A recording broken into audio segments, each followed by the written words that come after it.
5 tanaman yang memberikan energi positif disebut dalam Al-Quran. Anda memang tidak pernah dilarang untuk menanam tanaman apapun di sekitar rumah atau di dalam rumah. Ada sejumlah tanaman yang diyakini bisa membawa energi positif dan bisa mengusir keburukan di dalam rumah dalam Al-Quran.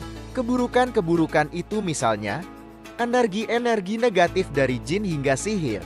Melansir Online, sihir berupa santet telah dikenal sejak lama, bahkan sejak zaman Rasulullah Shallallahu Alaihi Wasallam. Rasulullah Shallallahu Alaihi Wasallam sendiri disebut pernah menjadi sasaran sihir dari orang Yahudi dan pernah dikisahkan Aisyah dalam sebuah hadis diriwayatkan dari Aisyah.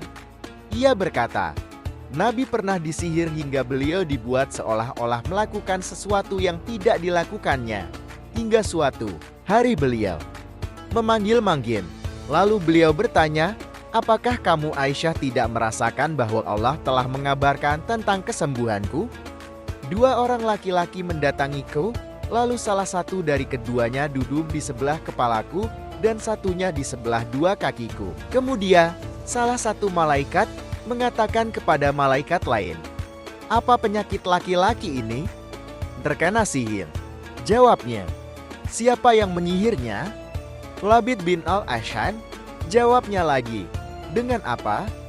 Sisir, rambut yang jatuh, serta selendang mayang pohon kurma. Jawab malaikat satunya, di mana letaknya? Di dalam sumur Zarwan, ucap malaikat.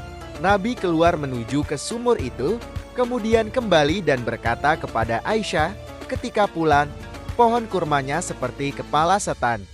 Lalu aku Aisyah berkata, apakah engkau bisa mengeluarkannya? Tidak, sungguh Allah telah menyembuhkanku.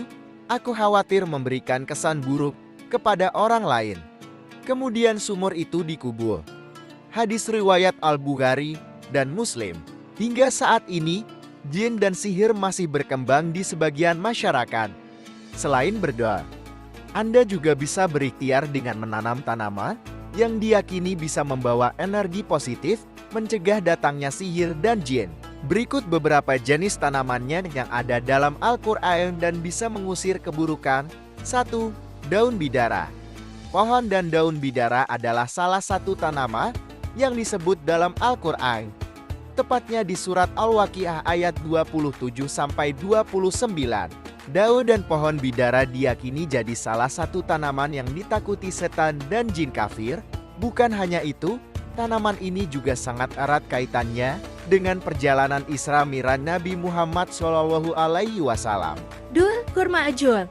Ada sebuah hadis yang menyebutkan bahwa orang-orang yang makan buah kurma sebanyak 7 butir, maka orang tersebut akan dilindungi dari serangan sihir selama 1 hari penuh. Kurma jadi buah yang sangat ditakuti jin kafir. Oleh karena itu, menanam atau memakan buah kurma bisa jadi salah satu cara untuk terhindar dari sihir dan gangguan jin yang jahat. 3. Pohon pisang. Pohon pisang jadi salah satu pohon yang disebut juga di dalam Al-Quran. Tepatnya di dalam surat Al-Waqiah ayat 29. Artinya, dan pohon pisang yang bersusun-susun buahnya. Pisang memang menjadi salah satu buah yang kaya manfaat dan gizi. Pohon pisang juga memiliki kemampuan membuat Anda lebih berenergi positif, terutama jika hampir berbuah. 4. Pohon zaitun. Sama seperti pohon lainnya, pohon zaitun juga kerap disebut dalam Al-Quran. Konon pohon ini sangat diberkahi. Sebuah hadis dari Ahmad dan Tirmidzi juga menyebutkan bahwa umat muslim disarankan menggunakan minyak yang berasal dari zaitun. Pasalnya, zaitun adalah tanaman yang diberkahi. 5. Kaktus. Tanaman kaktus tergolong sebagai tanaman hias yang mudah dirawat. Anda bahkan bisa menanamnya di dalam rumah dengan memastikan pencahayaan yang cukup. Di luar itu, semua kaktus diyakini sebagai tanaman yang bisa menyerap energi negatif yang muncul di sekitarnya. Demikian tadi 5 tanaman yang memberikan energi positif. Semoga bermanfaat. Dukung kami dengan menekan tombol subscribe.